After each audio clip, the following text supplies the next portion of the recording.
अस्सलामुअलैकुम वरहमतुल्लाहि वबरकातुहू। उम्मीद है आप सबको मेरी आवाज़ आ रही होगी। अगर आपको मेरी आवाज़ आ रही हो तो अपने हैंड्स रेज़ कर लें या मुझे चैट बॉक्स में बता दें ताकि फिर मैं प्रोसीड करूँ with the session. Okay, perfect. Somebody raise the hands. Thank you so much doctor Zubia Naureen और पाकिस्तान स्मार्ट स्टेप जिन्होंने मुझे दावत दी ताकि हम ऑटिज़्म की आगाही के हवाले से, ऑटिज़्म अवेयरनेस के हवाले से ऑटिज़्म अवेयरनेस मंथ यानी अप्रैल में जो मनाया जाता है हर साल, हम चाहते हैं कि लोगों में ज़्यादा से ज़्यादा अवेयरनेस फैलाएँ ताकि जो पेरेंट्स इस तरह की शिकायत अपने बच्चों में देख रहे हैं या अलामत उसको फेस कर रहे हैं और उसको नज़रअंदाज कर रहे हैं, तो वो उसको नज़रअंदाज ना करें, तशख़ीस में ताख़ीर ना करें। क्योंकि हम आज अर्ली इंटरवेंशन के बारे में बात करेंगे कि जल्दी तशख़ीस का होना क्यों ज़रूरी है और फिर उसके बाद अर्ली इंटरवेंशन का स्टेप लेना क्यों निहायत ज़रूरी है, ऑटिज़्म स्पेक्ट्रम डिसऑर्डर पर अगर बच्चा हो तो।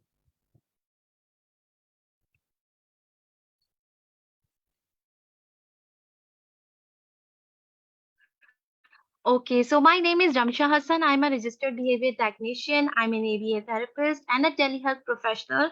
इसका मतलब है कि मैं ऑनलाइन एबीए की सर्विसेज, ऑनलाइन प्लान्स बनाना, बच्चों को थेरेपीज देना और वालदेन को गाइडेंस फराहम करना, ये सब मैं ऑनलाइन अपने क्लाइंट्स के साथ करती हूँ।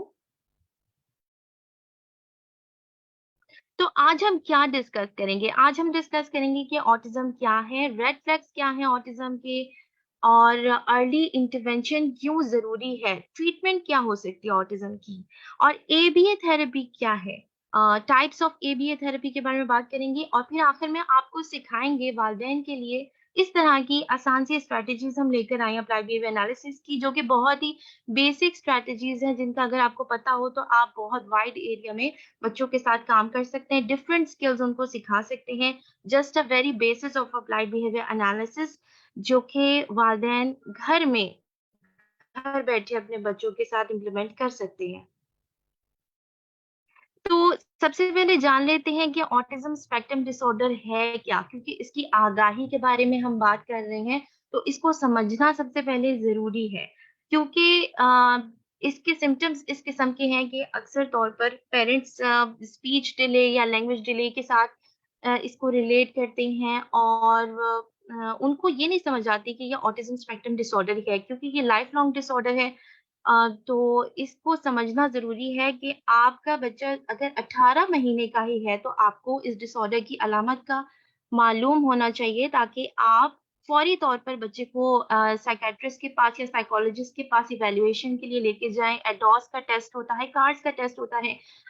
वो आप असेसमेंट करवाएँ और बच्चे की तशख़ीस करवाएँ। डायग्नोसिस के बाद फ़ौरी तौर पर बच्चे को थेरेपी अगर डायग्नोसिस नहीं भी हुई है, तो आपने डिले नहीं करना है, आपने फ़ौरी तौर पर थेरेपी स्टार्ट कर देनी है। आपने जस्ट देखा कि आपका 18 माह का बच्चा एक टिपिकल बच्चे की तरह बिहेव नहीं करता, अपनी सराउंडिंग्स में उस तरह से बातचीत नहीं करता, अगर वो 1 वर्ड यूज़ नहीं कर रहा और 24 महीने तक वो आप देखें कि 2 लफ्ज़ से फ़िरका नहीं बना सकता। तो इसका मतलब है कि ये परेशानी की बात है, आपने फ़ौरी तौर पर अर्ली इंटरवेंशन की तरफ जाना है और वो क्यों ज़रूरी है, इसके बारे में आज हम बात करेंगे। ऑटिज्म स्पेक्ट्रम डिसऑर्डर एक पेचीदा किस्म का न्यूरो डेवलपमेंटल डिसऑर्डर है। न्यूरो डेवलपमेंटल डिसऑर्डर से मुराद होती है कि ब्रेन की डेवलपमेंट हो रही थी। हो सकता है कोई माइनर डिलेज़ हो या फिर बिल्कुल परफेक्ट डेवलपमेंट हो रही थी। लेकिन कुछ अरसे के बाद 18 महीने की 16 महीने की उम्र में आप देखेंगे कि बच्चों में एकदम से उनकी वो जो डेवलपमेंट थी या जो माइलस्टोन्स वो अचीव कर रहे थे, वो एकदम से वहीं पर ठहर गए। इसका मतलब है कि जो ब्रेन की डेवलपमेंट थी, उसमें कोई खलल आया है, उसमें कोई रुकावट आई है, जिसकी वजह से अक्सर तौर पर जब पेरेंट्स हमारे पास आते हैं, तो वो यही कहते हैं कि मेरा बच्चा पहले तो वर्ड्स बोल रहा था, मेरा बच्चा यहाँ तक तो पहुँच गया ही, देखिए इसने ये काम तो कर लिया है, इसने ये शुरू के माइलस्टोन्स तो अचीव कर लिए हैं, बट ये अब फर्दर अपने माइलस्टोन्स को अचीव नहीं कर रहा। तो this is autism spectrum disorder. के ब्रेन की डेवलपमेंट में रुकावट आ गई है और वो बच्चा थोड़ा डिलेड हो जाता है या ज़्यादा डिले हो सकता है। इसके अलावा एक और शिकायत मिलती है पेरेंट्स से कि पहले तो ये इसने स्किल एक्वायर कर ली थी, पहले तो ये वन वर्ड का इस्तेमाल कर रहा था, लेकिन अब नहीं इस्तेमाल कर रहा है, यानी कि जो उन्होंने स्किल एक्वायर की थी वो उनको भी लूज कर जाते हैं। This is called regressive autism and this is very heart breaking. मैं आपको बताती चलूं कि मैं खुद भी एक ऑटिस्टिक बच्चे की माँ हूँ। मेरा बच्चा सिवियरली ऑटिस्टिक जब उसकी डायग्नोसिस हुई था, and he is right now 9 years old। लेकिन उसको रिग्रेसिव ऑटिज्म है। तो ये बहुत तकलीफ-देह होता है, क्योंकि जो मेरा बच्चा पहले काम कर रहा था, उसके बाद उसने एकदम से उस तमाम स्किल्स को लूज़ कर दिया था। तो वो एक हैरत अंगेज़ चीज़ होती है पेरेंट्स के लिए विटनेस करना। आपके पास बाकायदा तौर पर वीडियोज़ होती हैं बच्चों की, जो कि आप देखकर परेशान होते हैं कि मेरा बच्चा ये करता था और अब ये नहीं करता। अम, आप देखेंगे कि ये जो डिसऑर्डर है बच्चे की कम्युनिकेशन को अफेक्ट करता है। स्पीच और लैंग्वेज को तो करता है कम्युनिकेशन। और स्पीच और लैंग्वेज क्या है? Speech is like you can say कि जो हम साउंड्स प्रोड्यूस करते हैं, एंड देन लैंग्वेज इज जब हम उस साउंड को, उन वर्ड्स को एक मीनिंगफुल वे में इस्तेमाल करना शुरू कर देते हैं, तो वो लैंग्वेज होगी। लेकिन कम्युनिकेशन से मुराद क्या हो जाए? कम्युनिकेशन है कम्युनिकेटिंग फॉर नीड्स, अपने दिल की बात कहना, अपनी ज़रूरियात के बारे में बताना, क्वेश्चन आंसर्स करना। This is two way communication. अब बात आ जाती है कि ऑटिज़्म स्पेक्ट्रम डिसऑर्डर के साथ आप देखेंगे कि दूसरे न्यूरो डेवलपमेंटल डिसऑर्डर्स भी आप करेंगे ओवरलैप कर रहे हैं, जिस तरह से ADHD, attention deficit hyper activity disorder या फिर सेंसरी प्रोसेसिंग डिसऑर्डर। इसको भी समझना ज़रूरी है कि ये क्या है। और हाँ, एक और बात कि जो अलामात एक बच्चे में मौजूद हैं, वो अलामात दूसरे बच्चे में नहीं मौजूद। इसका मतलब ये नहीं है कि वो ऑटिज़्म स्पेक्ट्रम पे नहीं है। तो यानी कि जब आप किसी और बच्चे की मदर से बात करें और आप ये समझने की कोशिश करें कि इस बच्चे की डायग्नोसिस हुई हुई है, तो मैं भी अपने बच्चे को इसके साथ कंपेयर कर लूँ, तो ऐसा नहीं होगा, क्योंकि ऑटिज़्म स्पेक्ट्रम डिसऑर्डर बहुत वाइड स्पेक्ट्रम है, ठीक है? हो सकता है कि आपका बच्चा किसी स्किल को लेके रेड ज़ोन में खड़ा हुआ है और किसी स्किल को लेके वो ब्लू पर्पल ज़ोन में है। तो आप बिल्कुल भी कंपेयर नहीं कर सकते। लेकिन इसकी 2 अहम अलामत हैं जिसके बारे में आज हम बात करेंगे, जो कि वेरी बेसिक हैं, जिससे हमें मालूम हो जाता है कि ये रेड फ्लैग आना शुरू हो गए हैं, अब इसको असेसमेंट की ज़रूरत है या फर्दर थेरेपीज़ की ज़रूरत है। सो ऑटिस्टिक इंडिविजुअल्स में आप देखेंगे कि मोटर प्लानिंग स्किल्स भी बहुत वीक होती हैं।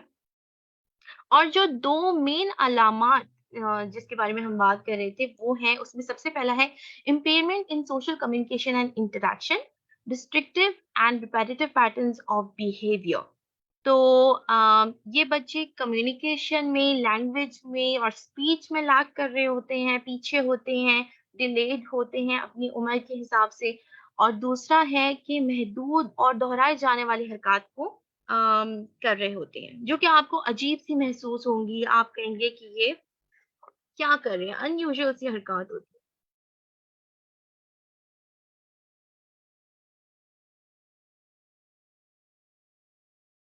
अब इनके 3 नुकात हैं, इनमें से कोई भी चीज़ अगर आपके बच्चे के अंदर है, तो आप समझ लें कि आपको जाने की ज़रूरत है डॉक्टर के पास। तो इसमें सबसे पहला आ गया है डेफिसिट्स इन सोशल इमोशनल रेसिप्रोसिटी। तो इसकी एग्ज़ाम्पल्स ऐसी होंगी कि सवाल का जवाब जानते हैं, लेकिन फिर भी जवाब वो दे नहीं पा रहे। और बात शुरू, यानी कन्वर्सेशन को इनिशिएट नहीं कर सकते, बात शुरू करने में दुश्वारी महसूस कर रहे हैं। और अपने ही जो पर्सनल इंटरेस्ट है, यानी ज़ाती दिलचस्पी, बस उसी के बारे में वो बातें कर रहे होते हैं। इसके अलावा उनको आपकी दिलचस्पी में कोई, या आप जो बात कर रही हैं उसमें उनको कोई इंटरेस्ट नहीं होता। और अक्सर ऐसे होता है गुफ्तगू के दरमियान में ही ना, गुफ्तगू से बिल्कुल हटकर कोई बात शुरू कर देंगे और वो उनकी अपनी पर्सनल इंटरेस्ट के बारे में होगी। या फिर आप देखेंगे कि सिर्फ़ अपनी ज़रूरियात के लिए कम्युनिकेट कर रहे हैं। Next is deficits in non-verbal communicative behaviours for social interaction. तो इसमें इससे मुराद है कि गुफ्तगू के दौरान जिस तरह हम हाथ हिलाते हैं, फेशियल एक्सप्रेशंस का इस्तेमाल कर रहे हैं, हमारी आँखें, हमारा चेहरा, हमारी स्माइल, आप देखेंगे बात करते हुए हर तरह के एक्सप्रेशंस आपके चेहरे पर आ रहे होते हैं, आपके तासुरात जो आ रहे होते हैं, ये बच्चे उस चीज़ को नहीं कर पाते पेयर। यानी कि जो वो इंटरनली फ़ील कर रहे हैं या जो वो बोल रहे हैं, वो उनके चेहरे के तासुरात पे नज़र नहीं आ रहा या उनकी जो बॉडी लैंग्वेज है, वो उसमें नज़र नहीं आ रहा होता। इसी तरह वो दूसरों के नॉन वर्बल क्यूज़ यानी दूसरों की चेहरे के तासुरात को पढ़ने में या बॉडी लैंग्वेज को पढ़ने में उनको दुश्वारी होती है। और आप देखेंगे कि गुफ्तगू के दरमियान जिस्मानी हरकत का आपस में मेल नहीं होता, यानी कि जिस्म को डिफरेंट तरीके से ला रहे हैं और बोल कुछ और रहे हैं। Deficits in developing and maintaining relationships, तो इसमें ये होता है कि दोस्त नहीं बना पा रहे और नए ताल्लुकात नहीं बना पा रहे या जो पुराने ताल्लुकात हैं उनको मेंटेन नहीं कर पा रहे। Restrictive repetitive patterns of behaviour, यानी कि महदूद और दोहराए जाने वाली हरकत। रिपेटिटिव मोटर मूवमेंट्स और यूज ऑफ ऑब्जेक्ट। सो इसमें शामिल है जिस तरह बच्चे हैंड क्लैपिंग करते हैं, अक्सर आपने देखा होगा कि बच्चे ऑटिज्म में हैंड क्लैपिंग कर रहे होते हैं या पेसिंग कर रहे होते हैं, एक जगह से दूसरी जगह चक्कर काटे जा रहे हैं। आप देखेंगे कि बच्चे स्टोरी बुक पढ़ते हैं, उसके बाद एक्युलेलिया यानी कि वो उसको दोहराते हैं, उस स्टोरी को या उस एक्ट को जो उन्होंने टीवी में देखा है या थोड़ी देर पहले अम्मी-अब्बू कोई कन्वर्सेशन कर रहे थे, वो उसको दोहरा रहे हैं बिला मकसद, जस्ट उसको रिपीट करें, that's echolalia. So that's one thing. अच्छा, आप देखेंगे कि वो एक ही तरह से खिलौनों से खेलते हैं या चीज़ों की कतार बनाते हैं, एक ही तरह से हर बार एक ही खिलौने से खेल रहे हैं और एक ही तरह से वो उस खिलौने से खेलते हैं। Instance of sameness, ritualized patterns and resistance to change. इसमें आ जाता है कि आपने देखा होगा कुछ बच्चे ऐसे होते हैं जो कि बिल्कुल एक रूटीन के साथ, एक पैटर्न के साथ चलना पसंद करते हैं। यानी कि जिस तरह से उनको एक दफ़ा काम कराया गया है, उसी तरह से वो चाहते हैं कि हर बार उनको उसी तरह से काम कराया जाए। एक ही तरह का रूट लेना, गाड़ी में बैठे हुए हैं तो बस कहेंगे इसी गली से गुज़र के मैंने नानों के घर जाना है। या फिर आप देखेंगे एक एक्टिविटी से दूसरी एक्टिविटी में लेके जाना बहुत मुश्किल हो जाएगा, यानी कि एक आउटबर्स्ट होगा, टेंट्रम्स आ जाएँगे और बस सेमनेस चाहते हैं, अपने रूटीन में भी हर चीज़ को एक तरह से करना चाहते हैं। याद रहे ये तमाम अलामतें हर बच्चे में होना ज़रूरी नहीं है। इसमें से कोई भी अलामत अगर आपके बच्चे में है तो आपको फ़ौरी तौर पर डॉक्टर को दिखाना है। High highly restricted and fixated interest, ये तो बहुत कॉमन देखा गया है कि ये बच्चे किसी एक अगर बोल सकते हैं तो बस किसी एक ही चीज के बारे में बात करेंगे इतना ज्यादा कि आप उनसे कोई और कन्वर्सेशन कर ही नहीं सकते। आप अगर उनसे बात करेंगे तो बस आप उनसे उनके इंटरेस्ट के बारे में बात कर सकते हैं। और जो बच्चे नॉन वर्बल है आप देखेंगे वो कोई एक किस्म के टॉय के ही साथ खेल रहे हैं, या अक्सर मैंने देखा है कार के जो व्हील होता है उसको घुमाते रहते हैं। एक ही तरह के जिस तरह गोल-गोल चीज़ें हैं, उनके साथ इंटरेस्ट हो गया, या एनिमल्स हैं तो बस एनिमल्स, अल्फ़ाबेट्स हैं, नंबर्स हैं, उनके साथ इंटरेस्ट हो गया तो बस उन्हीं के बारे में बात करेंगे, उन्हीं को ड्रॉ करेंगे। तो ये हो गया हमारा fixated interest and highly restricted. Okay, so levels of autism. अब जैसे मैंने आपसे बात करी थी कि ऑटिज्म एक बहुत ही वाइड स्पेक्ट्रम है, तो लेकिन इन तीनों लेवल्स में जो दो हमारी मेन अलामात थी वो मौजूद हैं। तो आप देखेंगे level 1 which is called level 1 which is also called high functioning. Sorry, किसी ने अनम्यूट कर दिया है।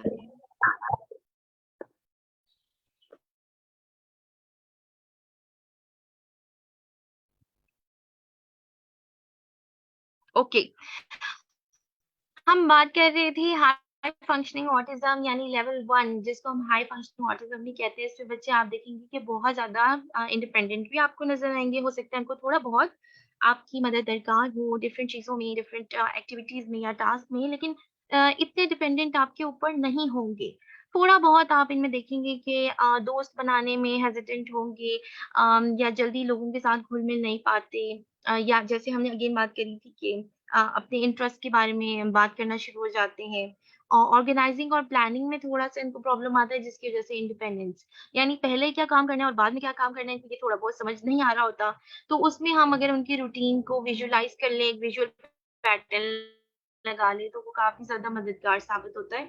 लेवल 2 में आप देखेंगे इनको ज़्यादा सपोर्ट की ज़रूरत है। They need substantial support.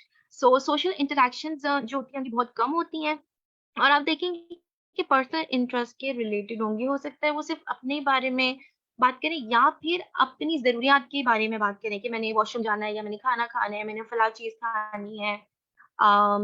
या बस चीज़ों को टैग करते रहेंगे, चीज़ों के नाम बताते रहेंगे, लेकिन कोई प्रॉपर तरीके से आपसे कम्युनिकेशन या फिर आपके साथ इंटरैक्शन नहीं हो रही है। आप देखेंगे frequent restrictive repetitive patterns of behaviour नज़र आएँगे, तो इसमें वही हो गया जिस तरह खिलौनों की कतार बनाना, या और भी कोई इस तरह का दोहराया जाने वाला अमल, तो हम उसको कहेंगे कि ये रिपेटिटिव पैटर्न्स हैं। फिर आ गया level 3, and they require very substantial support. इसका मतलब है कि बहुत ज़्यादा मदद की ज़रूरत है। इन बच्चों में सिवियर डेफिसिट्स होते हैं वर्बल और नॉन वर्बल कम्युनिकेशन स्किल्स के, तो ये बच्चे अक्सर बिल्कुल बोल नहीं पाते। समटाइम्स इनको साइन लैंग्वेज की तरफ हमें लेके जाना पड़ता है, समटाइम्स हम पिक्चर एक्सचेंज कम्युनिकेशन सिस्टम की तरफ इनको हमें लेके जाना पड़ता है। It really depends. हमने 1 साल काम किया बच्चे के साथ, हमने देखा 6 महीने काम किया, हमने कोई प्रोग्रेस नहीं देखी, हम उसको साइन लैंग्वेज की तरफ लेके जाना शुरू हो जाते हैं, because sign language is easier. But then आपने ये देखा कि कितना वाइड स्पेक्ट्रम है, जहाँ पे एक लेवल 1 पे जो बच्चा होता है वो शायद डॉक्टरेट की डिग्री भी हासिल कर ले और शादी भी कर ले, लेकिन लेवल 3 का जो बच्चा है, उसको इतनी ज़्यादा सपोर्ट की ज़रूरत है कि वो आपसे अपनी ज़रूरियात के बारे में भी कम्युनिकेट नहीं कर सकता। और डेफ़िनेटली जो थेरेप्यूटिक इंटरवेंशन है, इन तीनों केसेज़ के लिए डिफरेंट होगा। इनफैक्ट हर केस के लिए डिफरेंट होगा, बिल्कुल इंडिविजुअलाइज़्ड होगा, क्योंकि हर बच्चा डिफरेंट है। इसमें आप देखेंगे कि ये बच्चे थोड़ा हार्मफुल भी हो सकते हैं लेवल 3 में। ये बच्चे सेल्फ इंजूरियस भी हो सकते हैं, दूसरों को भी नुकसान पहुँचा सकते हैं। इट रियली डिपेंड्स, अगर इनके इस किस्म के बिहेवियर्स हैं। लेकिन लेवल 3 में अगर इस किस्म के बिहेवियर्स हों, तो उसके लिए भी इंटरवेंशन मौजूद है।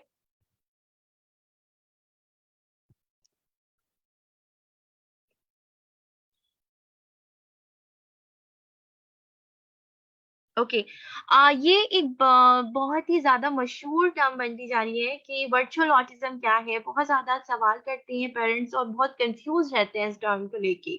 सो आप जैसे जानते होंगे, जो इस टर्म से थोड़ा-बहुत भी वाकिफ़ हैं, वो जानते हैं कि स्क्रीन के बारे में बात की जाती है कि स्क्रीन इंड्यूस करता है ऑटिस्टिक लाइक सिम्पटम्स, यानी कि ऑटिज़्म की अलामात शुरू हो जाती हैं दिखना, लेकिन वो स्क्रीन इंड्यूस होती हैं, वो स्क्रीन की वजह से हैं।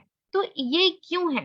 अब देखिए, जब आप एक छोटा बेबी है, एक 8 महीने का बेबी है, 7 महीने का बेबी है, उसको फ़ोन पकड़ाया जाता है। आप देखिए कि वो ऐसा टाइम पीरियड होता है जब बच्चा हर चीज़ को छू कर अपने सेंसोरियल एक्सपीरियंसेस के थ्रू दुनिया को एक्सप्लोर करता है, और वो they make the sense of the world, they make the sense of their environment, कि मेरी एनवायरनमेंट में क्या हो रहा है।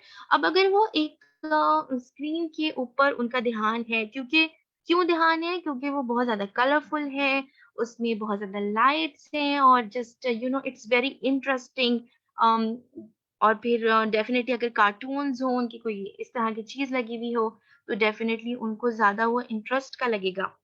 अब होता ये है कि अगर बच्चा 3 से 4 घंटे स्क्रीन के ऊपर उसका डेली 24 घंटे में उसका ये स्क्रीन टाइम है, तो वो बहुत ज़्यादा एडिक्टेड हो जाता है स्क्रीन के साथ। आप देखेंगे एडल्ट्स भी हो जाते हैं, इस तरह बच्चे भी हो जाते हैं, वो ज़िद भी करते हैं कि हमें स्क्रीन दें, बाकायदा तौर पे रोते हैं। इन्फेंट्स भी ज़िद करते हैं कि हमें स्क्रीन दें, और ऐसे बच्चे जिनका एक्सपोज़र इतना ज़्यादा हो, तो उनका क्या हो जाता है, उनका exposure to their surrounding is limited. अब वो आउटसाइड नहीं देख रहे, वो सिर्फ़ और सिर्फ़ वो स्क्रीन की तरफ ही ध्यान दिए जा रहे हैं, जिसकी वजह से जो उनकी इतने सारे एक्सपीरियंसेस हैं, जो वो स्क्रीन के बगैर कर सकते थे, वो नहीं हो रहे। तो यानी कि उनकी डेवलपमेंट अब उस तरीके से नहीं हो रही, जो कि एक टिपिकल बच्चे के हिसाब से होगी, जिसकी वजह से डिलेज़ आ जाएँगे। अब आपने देखा कि वो डिलेज़ आ गए, बच्चा लैंग्वेज नहीं डेवलप कर रहा, बच्चे के फिक्सेटेड इंटरेस्ट है स्क्रीन के साथ या किसी और चीज़ के साथ भी और अ, आप देखेंगे कि बच्चा आपको देख के स्माइल नहीं कर रहा, आई कॉन्टैक्ट में थोड़ी-सी कमी है। लेकिन वर्चुअल ऑटिज़्म में असल में होता ये है कि जैसे इंटरवेंशन हमने अप्लाई किया, 1 साल हमने बच्चे के साथ काम किया, 6 महीने बच्चे के साथ काम किया और वो जितने भी अलामतें थी, जितने भी सिम्पटम्स थे, वो फेड होना शुरू हो जाते हैं। तो बेसिकली आखिर में क्या हुआ? बच्चा वो डायग्नोसिस को लूज़ कर देता है। So this is virtual autism. So basically दूसरी तरह से अगर हम देखें तो autism spectrum disorder is a life long disorder और उसमें बेहतरी तो ज़रूर आती है, लेकिन वो फेड नहीं होता, जबकि वर्चुअल ऑटिज़्म फेड होगा। I am sorry.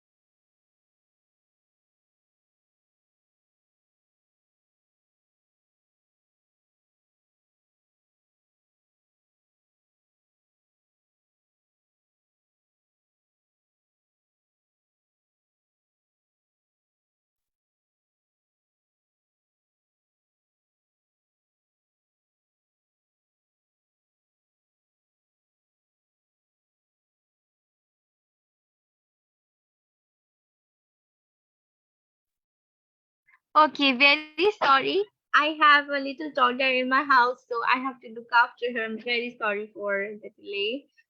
Okay virtual autism को हमने डिस्कस कर लिया था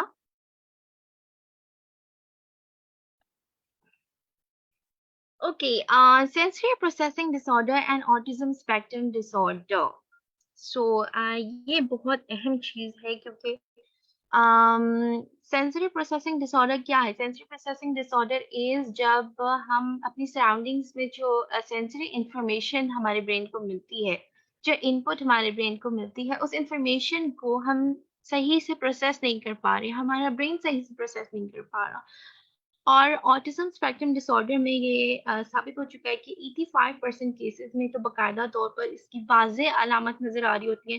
अदरवाइज़ ये भी माना जाता है कि 100% 100% इन बच्चों में और सेंसरी प्रोसेसिंग डिसऑर्डर की अलामत मौजूद होती हैं।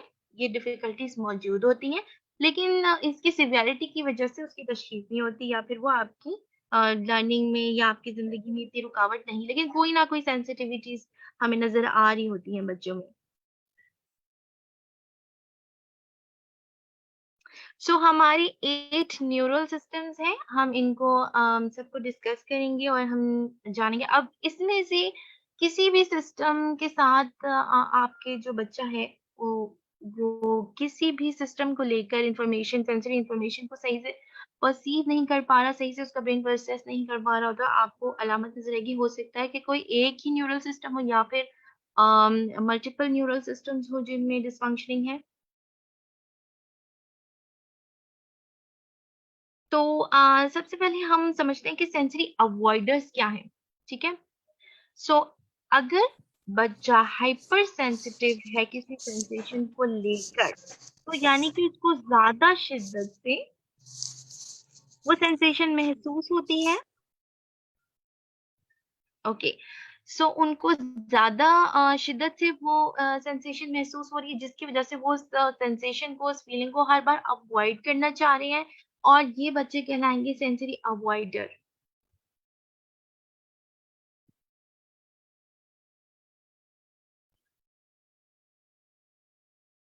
और सेंसरी सीकर्स वो बच्चे हैं जो कि हाइपर सेंसिटिव है फॉर सेंसेशन और वो जो सेंसरी इंफॉर्मेशन है उसकी लोअर इंटेंसिटी को फील करते हैं और आप देखेंगे कि ये बच्चे सेंसरी सीकर्स हैं यानी कि उन बच्चों को वो सेंसेशन क्योंकि उस तरह से महसूस नहीं हो रही जैसे आपको महसूस हो रही है तो वो उस सेंसेशन को महसूस करना चाहेंगे and that's why they are called sensory seekers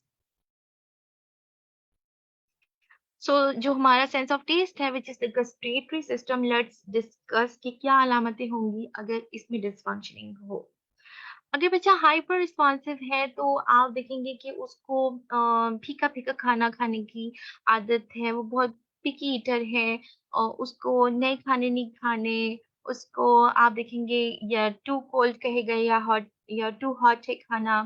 then आप देख रहे हैं क्योंकि गैस्ट्रेटरी सिस्टम है तो उसको ब्रश करना भी बहुत ज़्यादा मसला हो रहा होता है and gags when presented with non familiar food items यानी कि न्यू आइटम्स को देख कर ना उबकाहट सी महसूस होती है उनके।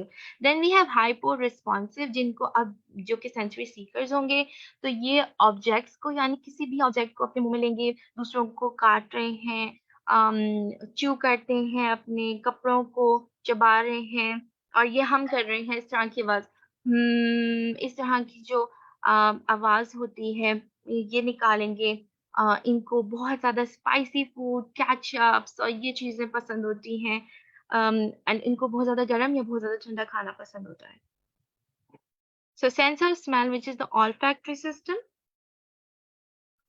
ओके कि अगर बच्चा हाइपर रिस्पॉन्सिव है तो will be he is sensitive for the sense of smell and आपको वो स्मेल नहीं आई होगी लेकिन उनको एकदम से वो स्मेल आ जाएगी और आप देखेंगे कि चाहे वो स्मेल अच्छी है या बुरी है जिस किस्म की भी है उनको बहुत ज्यादा स्ट्रॉन्ग आती है जिसकी वजह से उनको शायद फूलों की खुशबू भी अच्छी ना लगे तो उनको सर्टेन आप देखेंगे कि सोप वगैरह नहीं पसंद आएँगे, उनको परफ्यूम नहीं पसंद आएँगे और अब अपनी नाक को पकड़ेंगे और हाइपर रिस्पॉन्सिव में ये है कि इनको स्मेल्स क्योंकि कम आती हैं उसकी शिद्दत कम होती है तो इसकी वजह से उनको स्मेल करना हर चीज़ को बहुत ज़्यादा पसंद है। समटाइम्स वो बालों को इवन अपनी जो बॉडी ओडोर होती है उसको भी स्मेल करते हैं। They like strong smells of soaps and perfume ये चीज़ें उनको पसंद आ रही होती हैं। बाकायदा साबुन को उठा के सूंघेंगे चीज़ों को, खाने की चीज़ों को सूंघेंगे। Sense of sight which is the visual system अगर बच्चा सेंस ऑफ साइट के लिए हाइपर रिस्पॉन्सिव है व्हिच इज सेंसिटिव तो वो अपनी आंखों को जैसे बाहर जाएंगे लाइट में जाएंगे या अगर बल्ब जल रहा है तो वो आंखों को बार बार ब्लिंक कर रहे होंगे उनको कलरफुल चीजें नहीं पसंद आएंगी कलरफुल लाइट्स पसंद नहीं आएंगी उनको चीजों की डिटेल्स को देखने में मसला होता है और अगर उनका कमरा फैला हुआ हो या अगर क्लटर हो हर जगह तो वो उनके लिए वहाँ रहना बहुत मुश्किल हो जाता है। Then we have hyper responsive ये बच्चे इनको ये क्योंकि सीकर हैं तो इनको इस सेंस को स्टिमुलेट करना बहुत पसंद है। तो ये आप देखेंगे कि स्पिन करते हैं चीज़ों को और फिर उनको गौर से देखते हैं या फिर ग्लिटरी शाइनी चीज़ों को बहुत गौर से देखेंगे, लाइट्स को देखेंगे अपनी आँखों के कोनों से देखेंगे और अपने हाथ यानी कि जो हमारी आई हैंड हैंड कोऑर्डिनेशन होती है जो कि बहुत ही early in a baby stage develop हो जाती है, उसमें भी उनको मसला आ रहा होता है कि जैसे मैंने ये कप को कैसे उठाना है थिंग्स लाइक दैट। फिर आ गया sense of hearing which is the auditory system.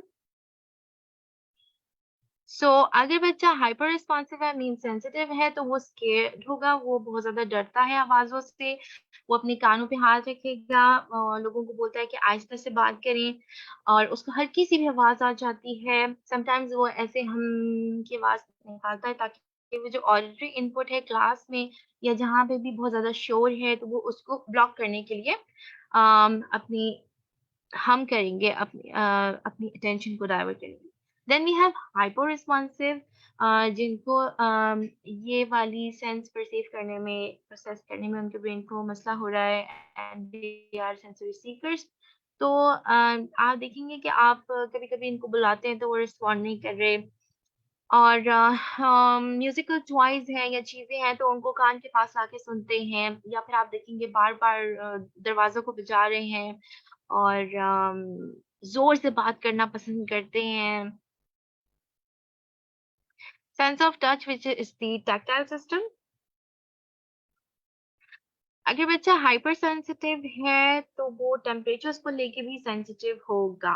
वो उसको हग्स और किसेस पेरेंट की नहीं पसंद। अक्सर वालिदैन कहते हैं कि हमें हग नहीं करने देता, किस नहीं करने देता, तो they are sensitive to touch, they don't like washing their face और देयर हेयर, बाल नहीं वॉश करने देते, मुँह नहीं साफ कराने देते और उनको मेसी प्ले नहीं पसंद। जैसे आम तौर पे बच्चों को पसंद होता है सैंड से खेलना, प्ले-डो से खेलना, स्लाइम से खेलना, उनको बिल्कुल ये वो उनकी तबीयत खराब होने लग जाती है और उनको सॉफ्ट कपड़े पसंद होते हैं, तो ये बहुत ज़्यादा कंप्लेन करेंगे अगर आप इनको ज़रा से भी टैग वाला कपड़ा पहना दें या कोई तंग कपड़ा पहना दें, तो ये बहुत ज़्यादा कंप्लेन करेंगे।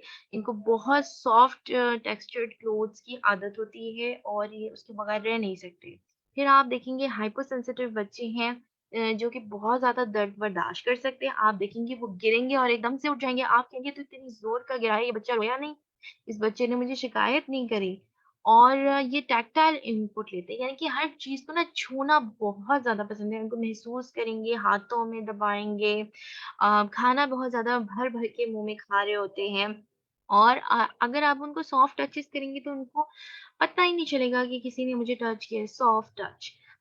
फिर आप देखेंगे सेल्फ इंजूरियस बिहेवियर्स हैं, यानी कि आप देखेंगे कि फॉर एग्ज़ाम्पल कोई खुरदरी दीवार है, कोई चीज़ है और उसको वो महसूस करते हैं क्योंकि इन बच्चों को ये सीकर है, तो ये महसूस करें। अब इनको नहीं पता कि ये इससे मेरा फिंगर्स हर्ट हो सकती हैं, ये मेरी फिंगर्स छिल जाएँगी और इस वजह से क्योंकि उनको महसूस नहीं हो रहा तो फिर सेल्फ इंजूरियस बिहेवियर्स आ गए हैं।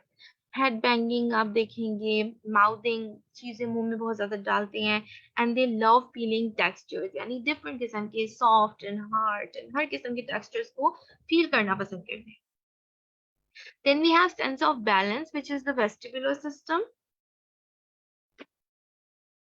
ओके, अगर बच्चा हाइपर सेंसिटिव है तो उसको बार-बार आप देखेंगे कि वो चक्कर का आपको कंप्लेन करता है, स्पेशली अगर हल्की-सी मूवमेंट हो स्विंग वगैरह पे, स्लाइड वगैरह पे।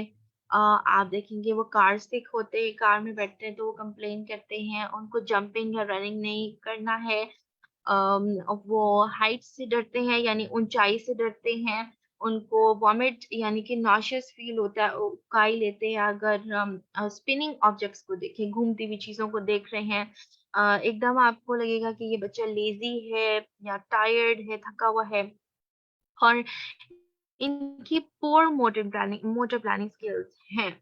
यानी कि इनको ये नहीं समझ आ रहा कि इस टास्क को कंप्लीट करने के लिए मुझे कौन से स्टेप से गुज़र के इस टास्क को पूरा कंप्लीट करना है।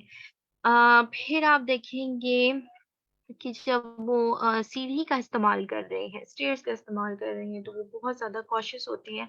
उनको उसमें भी घबराहट फ़ील हो रही होती है, पकड़-पकड़ के सीढ़ी उतरेंगे। हाइपर सेंसिटिव में ये है कि बहुत ज़्यादा जंपिंग, बहुत ज़्यादा रनिंग, इंटेंस किस्म की मूवमेंट और इन बच्चों का पुअर कंसंट्रेशन होता है क्योंकि हर वक़्त इनको तो मूवमेंट ही करनी है और आप देखेंगे अपने सर को लहराएँगे, बहुत ज़्यादा हेड बैंगिंग इनमें भी पाया जाता है।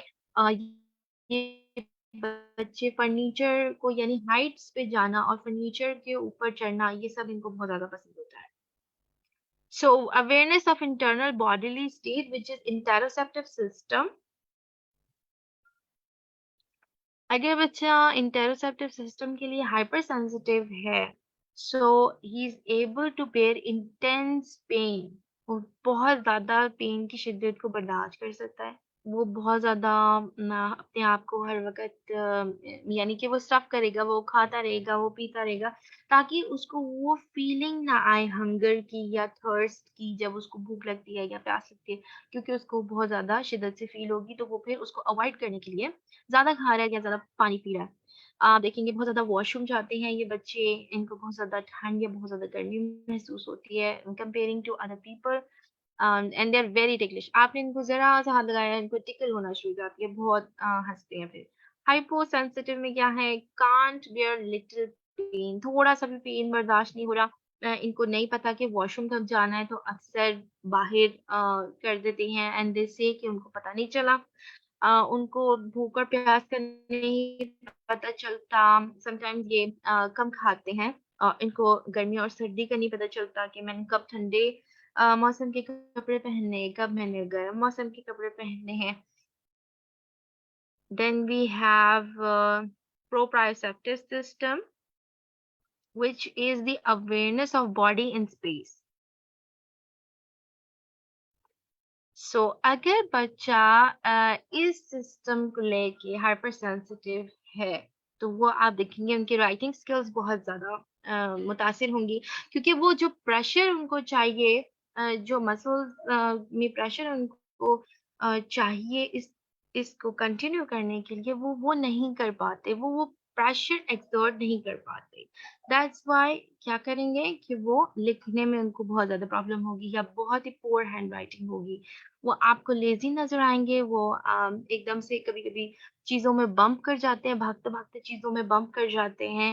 इनका बैलेंस अच्छा नहीं होता और अगर बच्चा हाइपर सेंसिटिव है, तो आप देखेंगे बहुत ज़्यादा प्रेशर से लिखता है, बहुत ज़्यादा ज़ोर से लिखेगा और इनको जंपिंग पसंद है, they are aggressive, sometimes they are tiptoeing, they may stomp their feet when walking, they have poor fine motor skills, और ये बहुत ज़्यादा भाग रहे हैं, always fidgeting. Okay, what is neurological traffic jam? जिस तरह से हमने बात करी थी कि जो सेंसरी इन्फॉर्मेशन उनको अपनी एनवायरनमेंट से मिल रही है, उनका जो ब्रेन है वो उसको प्रोसेस नहीं कर पा रहा, तो क्या हो जाता है बेसिकली रुकावट हो जाती है। और रुकावट हो गई है तो जो इम्पोर्टेंट इन्फॉर्मेशन है, सेंसरी इन्फॉर्मेशन वो दिमाग तक नहीं पहुँची, दैट्स न्यूरोलॉजिकल ट्रैफिक जैम। और फिर सेंसरी ओवरलोड क्या है? अ, अगर बच्चा अपनी एनवायरनमेंट में से हर इंफॉर्मेशन को परसीव कर रहा है, हर इंफॉर्मेशन पे उसका ध्यान है, तो उसका दिमाग ओवरवेल्म हो रहा है। अब वो सेंसरी ओवरलोड की तरफ जा रहे हैं। ये बिल्कुल ऐसा है अगर आप एक ऐसे कमरे में दाखिल हो जाएँ जहाँ पे 15 टीवी लगे हुए हों, हाई वॉल्यूम पे हर पे अलग-अलग चैनल चल रहा है। तो जो आपकी कैफ़ियत होगी वो इन बच्चों की कैफ़ियत है।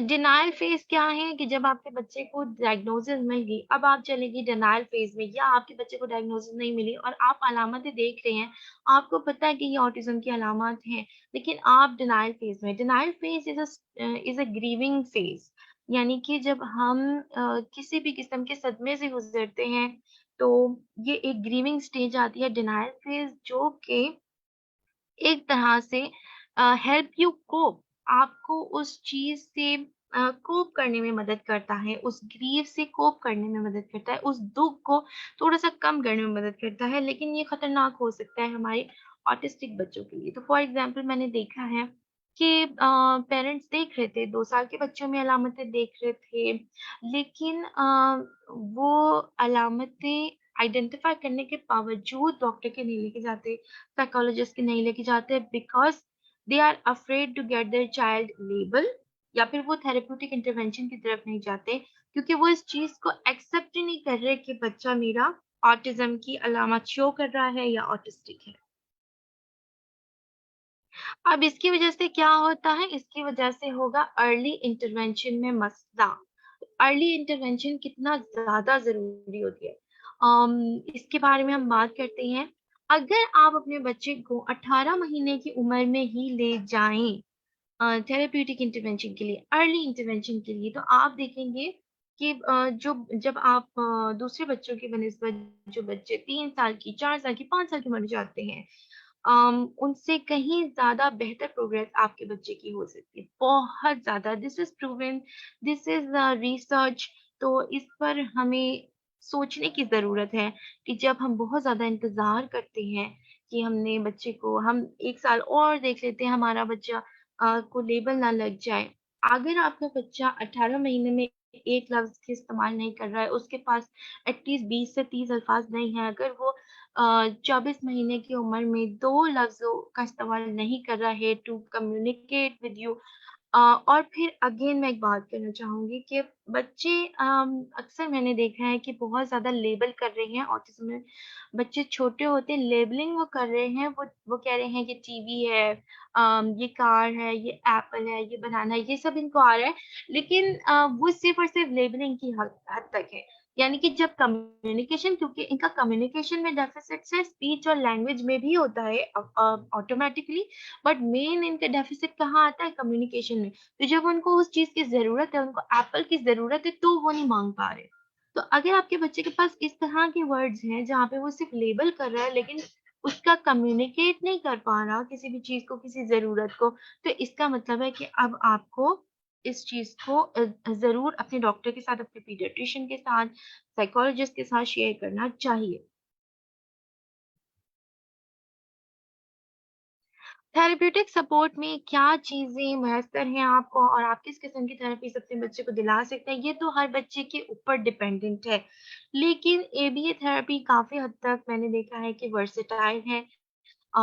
हर बच्चे के साथ ही काम किया जा सकता है, क्योंकि इसमें डिफरेंट अप्रोचेस का इस्तेमाल किया जाता है। एबीए की भी बहुत सारी ब्रांचेज़ हैं, बहुत सारी डिफरेंट मेथोडोलॉजीज़ हैं और तरीके हैं बच्चों को सिखाने के लिए। फिर स्पीच एंड लैंग्वेज थेरेपी, ये भी हर बच्चे को रिसीव करनी होगी, स्पेशली अगर बच्चा माइल्ड ऑटिज़्म पे भी है, तो आप देखेंगे कि आपको एक सपोर्ट उनको देने के लिए स्पीच एंड लैंग्वेज थेरेपी ज़रूर दिलवानी पड़ेगी। Occupational therapy, sensory integration therapy and nutritional therapy, ये डिपेंड करती हैं, वेरी करती हैं बच्चे के ऊपर। अगर तो आपका बच्चा बहुत ही जैसे अब मैंने बताया था कि सेंसरी प्रोसेसिंग डिसऑर्डर का शिकार है, तो सेंसरी इंटीग्रेशन थेरेपी और ऑक्यूपेशनल थेरेपी बहुत ज़्यादा काम आएगी। और न्यूट्रिशनल थेरेपी में तो वैसे हम हर बच्चे को ये कहते हैं कि साफ-सुथरा खिलाएँ, बच्चों को प्रोसेस्ड चीज़ें ना खिलाएँ, पैकेजिंग की चीज़ें ना खिलाएँ। लेकिन इसमें आप बाकायदा तौर पर डॉक्टर से रुजू कर सकते हैं, अपने डॉक्टर को बता सकते हैं अगर आपका बच्चा हाइपर एक्टिव है, तो डेफ़िनिटली आपने शुगर और कार्ब्स को कट डाउन कर देना है, प्रोटीन्स का ज़्यादा इस्तेमाल कर लीजिए और वेजिटेबल्स और फ्रूट्स का ज़्यादा इस्तेमाल कर लीजिए। लेकिन एक न्यूट्रिशनल थेरेपी को खुद से इम्प्लीमेंट नहीं करते, ये इसके लिए आपके साथ कोई ना कोई मेडिकल सुपरवाइज़र होना चाहिए, ताकि वो आपको बता सके, ताकि आपके बच्चे के अंदर न्यूट्रिशनल डेफिशिएंसीज़ ना आएँ। बिकॉज़ बच्चों में न्यूट्रिशनल डेफिशिएंसीज़ आ जाती हैं। आप 100% कार्बोहाइड्रेट्स को नहीं ख़त्म कर सकते। अगर आप चीनी को ख़त्म कर रहे हैं, तो आप हनी या फिर डेट्स, खजूरों या फिर फ्रूट प्यूरीज़ का इस्तेमाल करेंगे। तो ये आपको प्रॉपर गाइडेंस के साथ तमाम चीज़ें करनी होती हैं। इसके अलावा भी और थेरेप्यूटिक अप्रोचेज़ हैं, मगर ये सबसे मशहूर थेरेप्यूटिक अप्रोचेज़ अवेलेबल हैं। अब हम क्योंकि मेरा अपना काम अप्लाइड बिहेवियर एनालिसिस से है और मैंने देखा है कि ये इसके बहुत ही प्रॉमिसिंग रिजल्ट्स हैं, तो मैं तो अप्लाइड बिहेवियर एनालिसिस के बारे में आपसे बात करूँगी। Applied behaviour analysis is the science, ये एक साइंस है जिसमें जो बिहेवियरिज़्म के प्रिंसिपल हैं, यानी कि बाकायदा तौर पर रिसर्च किए गए, बाकायदा तौर पर साइंटिस्ट ने जो बिहेवियर्स को ऑब्ज़र्व करके प्रिंसिपल्स निकाले हैं, उन उन प्रिंसिपल्स को मद्देनज़र रखते हुए उन प्रोसीजर्स को सिस्टमैटिकली अप्लाई किया जाता है इंसान की ज़िंदगी में और दाखिल किया जाता है उनकी ज़िंदगी में, ताकि वो न्यू बिहेवियर्स यानी सोशली सिग्निफिकेंट बिहेवियर्स को अम, सीखे। बिहेवियर इन एबीए, बिहेवियर क्या है? अप्लाइड बिहेवियर एनालिसिस में जब आप देखते हैं अप्लाइड बिहेवियर एनालिसिस, तो बिहेवियर जो वर्ड है इससे क्या मुराद है? बिहेवियर इज द मूवमेंट और organism through space and time. Behaviour can only be done by an organism and does not include movement that happens by exerting physical pressure on that organism. Behavior is anything an organism does. So unlike जो हम कहते हैं रवैये, जिसको हम कहते हैं कि उसने मेरे साथ ये रवैया अख्तियार किया, फलाने ने मेरे साथ ये रवैया अख्तियार किया, जो नॉर्मली हमारी डेफिनिशन है बिहेवियर के साथ, ये उससे हटकर है। अप्लाइड बिहेवियर एनालिसिस में बिहेवियर वो हर चीज़ है जो एक इंसान करता है, यानी कि बोलना, खाना और हर चीज़, इवन कि आपके फिज़िकल मूवमेंट्स, आप अगर बच्चा जो है दूसरे को इमिटेट कर सकता है देख के या नहीं, हर चीज़ बिहेवियर के अंदर आ रहा है। और इसके लिए जो बिहेवियर एनालिस्ट है, they do a dead man test to identify कि ये बिहेवियर है भी जिसको हमने टारगेटेड बिहेवियर बनाया हुआ है, जिस पर हम काम करने जा रहे हैं। So behaviour is anything that the human does, जिस तरह से बता रहे हैं, बातचीत कर रहे हैं, सुन रहे हैं, रीडिंग कर रहे हैं। और प्रॉब्लमैटिक बिहेवियर, प्रॉब्लम बिहेवियर वो हो गए जो कि लर्निंग में रुकावट लाएं।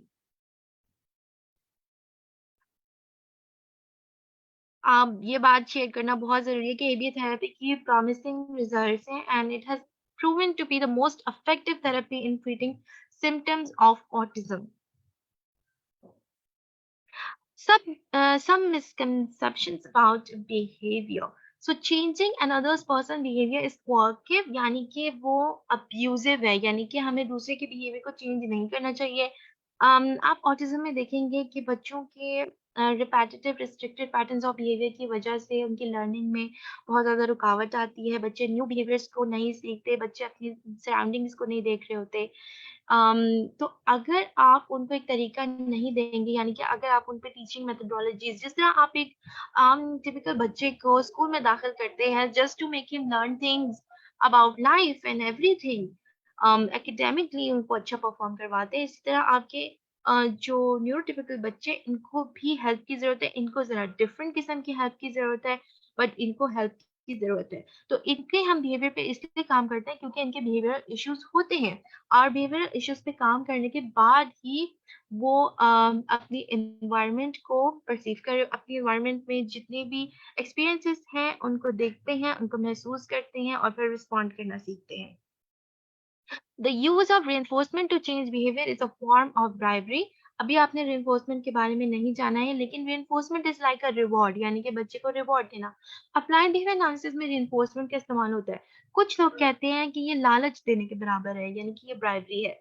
It really depends. अगर तो आप reinforcement के जो प्रोसीजर है, जो टेक्निक है, उसको सही से इस्तेमाल करते, तो वो bribery नहीं होगी। वो bribery कैसे होगी, मैं आपको बताती हूँ। फॉर एग्ज़ाम्पल अगर आपको पता है कि मेरे बच्चे को आईपैड बहुत ज़्यादा पसंद है और मेरे बच्चे को फलाना सब्ज़ी नहीं पसंद लेकिन वो उसकी सेहत के लिए अच्छी है। तो अगर आप इसको इस तरह से स्टेप में लेके चलते हैं कि आप ये बोले पहले ही यानी कि मुआहिदा रिइंफोर्समेंट में पहले ही तय हो गया। आपने बोला कि बेटा तुम ये सब्ज़ी खा लो और उसके बाद तुम आईपैड ले लेना, ठीक है? So this is reinforcement. तो बच्चा कोशिश ज़रूर करेगा उस सब्ज़ी को खाने की ताकि उसको आईपैड मिल जाए। और ब्राइबरी में यानी लालच देने में क्या फ़र्क होगा कि बच्चा जो है आपको पता है कि वो रिइंफोर्सर है और आपने बच्चे को सब्ज़ी ऑफ़र करी, बच्चे ने बिल्कुल रिजेक्ट कर लिया, मैंने तो ये सब्ज़ी खानी ही नहीं है। तो क्या हुआ कि आपने फिर उसको ऑफ़र किया, अब now you are doing bribery, अब आप लालच दे रहे हैं, कि आपने उसको ऑफ़र किया कि तुम ये सब्ज़ी खा लो कि बच्चा एट द मोमेंट एक मेल्टडाउन में वो रो रहा है, मैंने ये सब्ज़ी नहीं खानी। और आपने उसको लालच दी कि अच्छा ये सब्ज़ी खा लो बेटा, फिर तुम्हें आईपैड मिल जाएगा। This is bribery. तो कंट्रोल किधर चला गया? बच्चे के हाथ में चला गया ना, आपके हाथ में तो कंट्रोल रहा ही नहीं। तो रीइंफोर्समेंट का इस्तेमाल कैसे करना है, ये डिसाइड करता है कि ये एक रिवॉर्ड है या फिर ये ब्राइबरी है। Student will learn to behave appropriately only for reinforcement, this is wrong. क्योंकि अप्लाइड बिहेवियर एनालिसिस में लोग ये समझते हैं कि रीइंफोर्समेंट का इस्तेमाल किया जाता है बिहेवियर को प्रोवोक करने के लिए, नए बिहेवियर्स को सिखाने के लिए। लेकिन वो इस पॉइंट को मिस कर जाते हैं कि रीइंफोर्समेंट शेड्यूल के थ्रू हम इस चीज़ को फेड आउट करते हैं। यानी कि अगर मैं एक बिहेवियर को सिखाने के लिए बच्चे को हर अटेम्प्ट पर एक रीइंफोर्सर छोटा-सा देती थी, तो हो सकता है कि मैं इसको आफ्टर सम टाइम 1 घंटे के बाद रीइंफोर्सर दूँ, जो कि थोड़ा बड़ा हो सकता है एंड आखिर में हमारा जो मेन मकसद होता है, वो ये होता है कि जो टास्क की कंप्लीशन है, वो इटसेल्फ एज़ अ रीइंफोर्समेंट जो है वो हो और बच्चा उसको एज़ रिइंफोर्समेंट लेके चले कि जैसे मेरा टास्क खत्म हो गया, वो उसी से खुश हो। हमारा जो टारगेट होता है वो ये होता है लेकिन हम शुरू उस टारगेट से करते हैं जो कि बच्चे के लिए एप्रोप्रिएट यानी रिइंफोर्समेंट शेड्यूल बच्चे के हिसाब से बनता है कि वो कितनी देर तक रिइंफोर्सर के बगैर काम कर लेता है और किस रिइंफोर्सर को लेके बेहतर काम कर लेता है।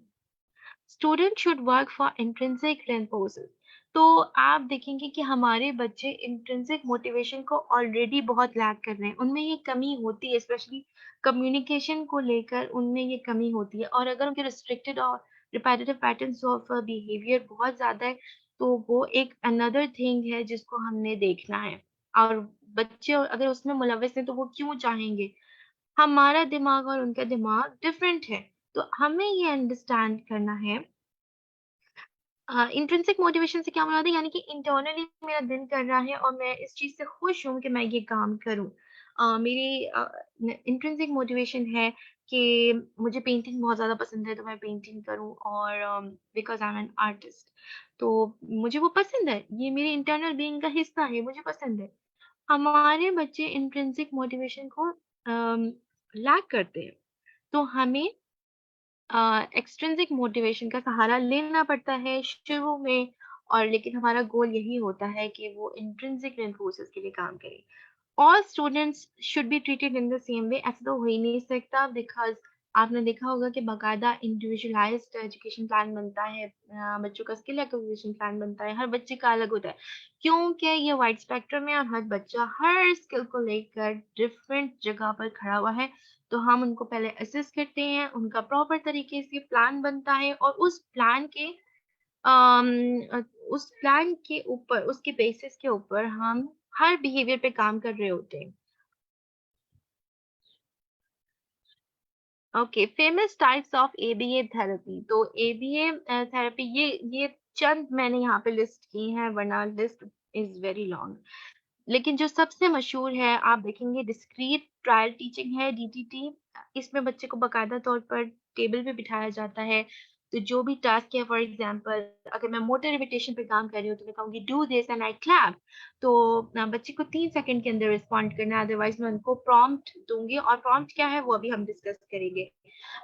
तो डिस्क्रीट ट्रायल टीचिंग में हम हर तरह के बिहेवियर को सिखा सकते हैं, और हर तरह से मुराद है कि आपने देखा है, मैंने आपको बताया कि इंसान जो भी करता है वो बिहेवियर है। इसका मतलब है कि आप हर skill area, fine motor skill, academics हो गए, आपका वर्बल बिहेवियर हो गया जिसमें कम्युनिकेशन आ गया, लैंग्वेज आ गया, स्पीच आ गया, और आपका क्या मोटर इमिटेशन हो गया, हर चीज आपकी, self help skill, independence, toilet training, everything comes here. ठीक है। सो कौन सा वाला प्लान हमने किस चीज को टीच करने के लिए यूज करना है? समटाइम्स ऐसा होता है कि मल्टी डिसिप्लिनरी अप्रोच इस्तेमाल की जाती है, जिसमें आप डिस्क्रीट ट्रायल का भी इस्तेमाल कर रहे हैं, आप नेचुरल नेचुरल एनवायरनमेंट ट्रेनिंग भी कर रहे हैं। तो इट रियली डिपेंड्स कि हम बच्चे को असेस करके उसके लिए क्या प्लान तैयार। वर्बल बिहेवियर क्या है? आपने स्पीच और लैंग्वेज थेरेपी के बारे में सुना, but verbal behaviour is my favourite, specially in in children with autism. Autism में मसला बच्चों को पेश आता है कि उन्हें कम्युनिकेशन का मसाइल है। जैसे मैंने आपको बताया, काफी बच्चे ऐसे हैं कि जो कि टैक्टिंग कर लेते हैं। टैक्टिंग का मुराद होता है लेबलिंग। वो लेबलिंग कर रहे हैं चीजों को, लेकिन जब उनको उस चीज की जरूरत है तो वो नहीं बता सकते कि मुझे मामा ये चाहिए। ठीक है। सो इसका मतलब है कि उनके कम्युनिकेशन में मसला है। वर्बल बिहेवियर में आप देखेंगे कि हमें बताया जाता है कि मैंड का मतलब होता है रिक्वेस्ट करना। और आप देखेंगे हमारे बच्चे रिक्वेस्ट नहीं कर पाते, request for information, request for items that they need, request for missing things, इस तरह की चीजें, यानी मिसिंग पर्सन के बारे में नहीं पूछ पा रहे, क्वेश्चंस नहीं कर पा रहे। फिर आप देखेंगे कि इंट्रोवर्बल, इंट्रोवर्बल इसके आपके क्वेश्चंस के जवाब देना, तो बच्चा आपके सवालों के जवाब नहीं दे पा रहा होता। फिर आप देखेंगे टैक्टिंग, बच्चा जो है वो लेबल नहीं कर पा रहा चीजों को। फिर आप एक्विक्स पे आ जाते हैं, जो कि बहुत ही फर्स्ट स्टेज, अगर हम बच्चे को देखेंगे उसके पास साउंड्स ही नहीं है, तो हम एक्विक्स पे काम करते हैं। एक्विक्स का मतलब है कि आपको रिपीट करेगा बच्चा, यानी कि आपने बोला ए और बच्चा बोले ए, और फिर हम इसको लेके चलते हैं वर्ड्स, यानी आपने बोला एप्पल और बच्चा एप्पल। तो ये बेसिकली बच्चे को लैंग्वेज और कम्युनिकेशन सिखाने में मददगार साबित होता है। Then we have listener responding. This is the same as receptive language, यानी कि जो सुनेगा उसके मुताबिक रिस्पॉन्ड करेगा आपको। We have natural environment training, जिसमें हम बच्चे की लीड को फॉलो करते हैं, और उसी के साथ हम अपॉर्चुनिटीज को पिक करते हैं और बच्चे को सिखाना शुरू। फॉर एग्जाम्पल बच्चा जो है वो ट्रक्स के साथ खेल रहा है, ठीक है, और हमने इनको ज्वाइन किया, and we are also playing with the truck, and then we start labelling the colours.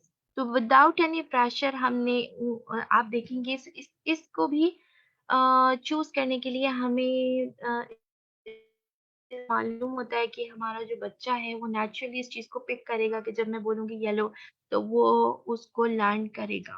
So it really depends on the child. Early start Denver model ये छोटे बच्चों के साथ किया जाता है। आप देखेंगे इन्फेंट लेवल पे भी ये किया जा सकता है and this is like play therapy, खेलते-खेलते बच्चों को सिखाया जाता है। और focused area therapy is when इंसान को किसी एक स्पेसिफिक एरिया में हेल्प की ज़रूरत हो तो फिर हम उसको वो करवाते हैं। लेकिन लिस्ट बहुत ज़्यादा है, these are just the very famous types. Reinforcement क्या है? Reinforcement is the process of using a reinforcer, a reward to increase likelihood of a behavior to be repeated in future.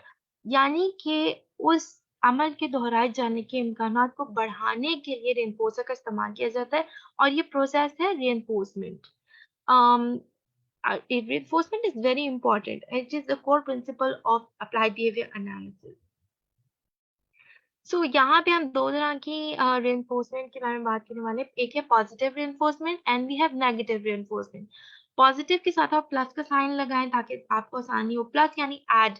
So we are adding a pleasant stimulus to increase और maintain a behaviour यानी कि for example मुझे बच्चे ने कहा कि मुझे blanket चाहिए और आपने 3 सेकंड के अंदर या 6 सेकंड के अंदर उसको ब्लैंकेट ला दिया।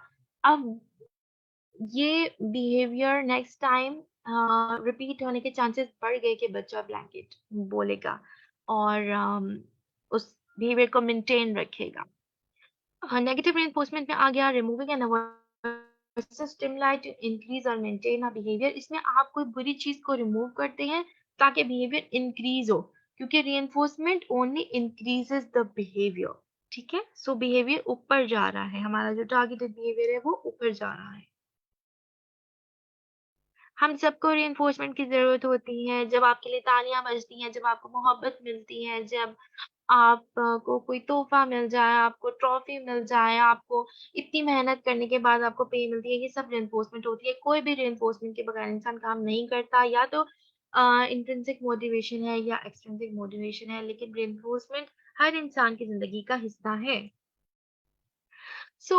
पॉजिटिव रिइंफोर्समेंट की अगर हम बात करें, अगर हम अपने बच्चों के साथ बात करें तो फॉर एग्जांपल अगर उन्होंने कोई सक्सेसफुल अटेम्प्ट किया, if you said show me the dog and बच्चे ने डॉग टच कर दिया and then you give them high five और आपने उनको एक स्टिकर दिया या आपने उनको चॉकलेट दी या आपने उनको बलून दिया या उनको पैसे मिल गए या उनको एक्सेस मिल गया टीवी का, यू नो एनीथिंग, या आपने उनको उनको उन्होंने बोला स्विंग और आप उनको स्विंग की तरफ ले गए, तो ये दिस इज पॉजिटिव रिइंफोर्समेंट। और नेगेटिव रिइंफोर्समेंट में क्या शामिल हो जाता है? नेगेटिव रिइंफोर्समेंट में हम किसी बुरी चीज को रिमूव करते हैं in order to increase the likelihood of a behaviour to be repeated. तो फॉर एग्जाम्पल अगर बच्चा टाइम पे काम खत्म नहीं करेगा, ये बात उससे की गई है कि अगर वो टाइम पे खत्म नहीं करेगा तो उसको एक्स्ट्रा शीट करनी पड़ेगी। अब वो उस एवर्सिव चीज को रिमूव करने के लिए टाइम पे काम कर रहा है। Then we have another example, बच्चे को कैरेट नहीं पसंद, आपने जान के उसके सामने रखी है ताकि आप उसको नो बोलना प्रैक्टिस करा सके, ताकि आप उसको नो सर हिलाना उसको बता सकें कि सर हिला के नो करते हैं। So this is another thing.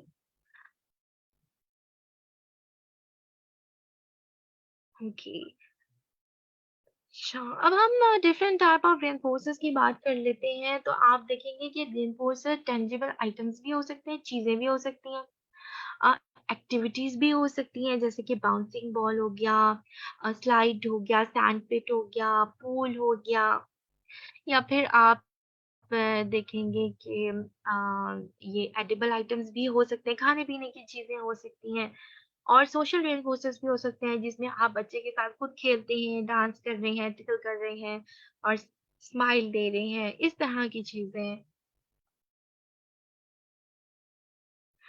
आज जो हम इम्पोर्टेंट बात करने वाले थे अप्लाइड एनालिसिस की स्ट्रेटजीज को, हम जो मेन स्ट्रेटजीज यानी कि कंपोनेंट्स ऑफ एबीए थेरेपी को हम डिस्कस करने वाले थे, उसमें से 5 चीजें आज हम डिस्कस करेंगे और वो है task analysis, चेनिंग, prompting, prompt feeding and shaping. और सबसे पहले हम प्रॉम्प्टिंग को समझेंगे। प्रॉम्प्टिंग क्या है? प्रॉम्प्टिंग से मुराद होता है मदद फराहम करना। आप बच्चे को हेल्प कर रहे हैं टास्क के दौरान।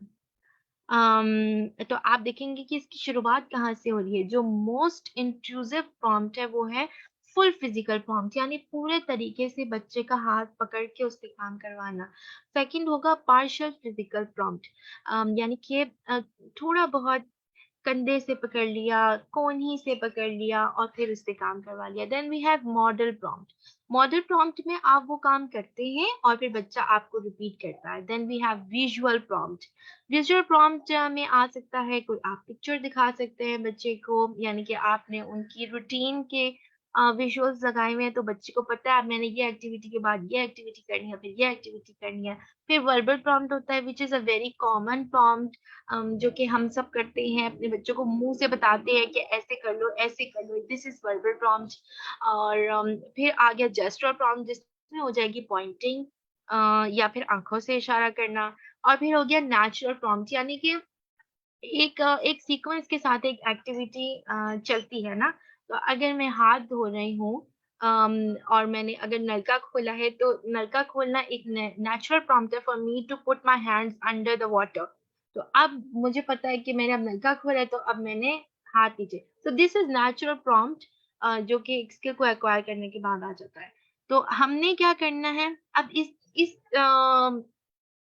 को देखने के बाद हमें इस चीज़ को समझना सबसे ज़्यादा ज़रूरी है कि अगर मेरा बच्चा पार्शियल फिज़िकल प्रॉम्प्ट पे अच्छा रिस्पॉन्ड करेगा मुझे किसी भी स्पेसिफिक एक्टिविटी के लिए, तो मुझे फुल फिज़िकल प्रॉम्प्ट नहीं यूज़ करना। अगर वो मॉडल प्रॉम्प्ट पे अच्छा रिस्पॉन्ड कर देगा, तो मुझे उसे पार्शियल फिज़िकल नहीं करना चाहिए। अगर वो विजुअल्स पे काम कर लेता है, तो मुझे मॉडल भी नहीं करना चाहिए। अगर वो वर्बल पे काम कर लेता है या मैं उसको बोलूँ कि अब साबुन लगाओ, उसको पता है कि आपने क्या बोला है, तो मैं क्यों विजुअल का इस्तेमाल करूँ या कोई और प्रॉम्प्ट का इस्तेमाल करूँ। इफ वी हैव अगर मैं खाली पॉइंटिंग ही करूँ और बच्चे को समझ आ जाएगा कि जेस्चर प्रॉम्प्ट के ही थ्रू उसको समझ आ जाएगा कि अब मैंने नेक्स्ट क्या करना है।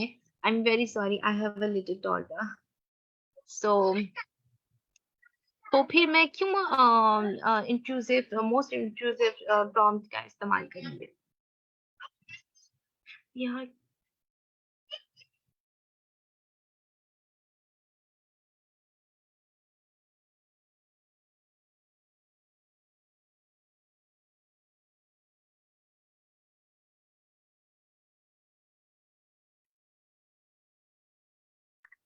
Okay, let's continue. अगेन यहाँ पे हमने प्रॉम्प्ट का बारे में डिस्कस किया हुआ है। Natural prompt is an environmental stimulus that naturally occurs prior to a targeted behaviour. फिर वर्बल प्रॉम्प्ट हो गया most common type of prompt जो कि हम सब इस्तेमाल करते हैं। जेस्चरल प्रॉम्प्ट हो गया पॉइंटिंग या विजुअली डायरेक्ट करना। फिर मॉडल प्रॉम्प्ट में आ गया खुद करके दिखाना। फिजिकल प्रॉम्प्ट में आ गया है कि आपने पकड़ के काम करना। Prompt feeding, now this is very important.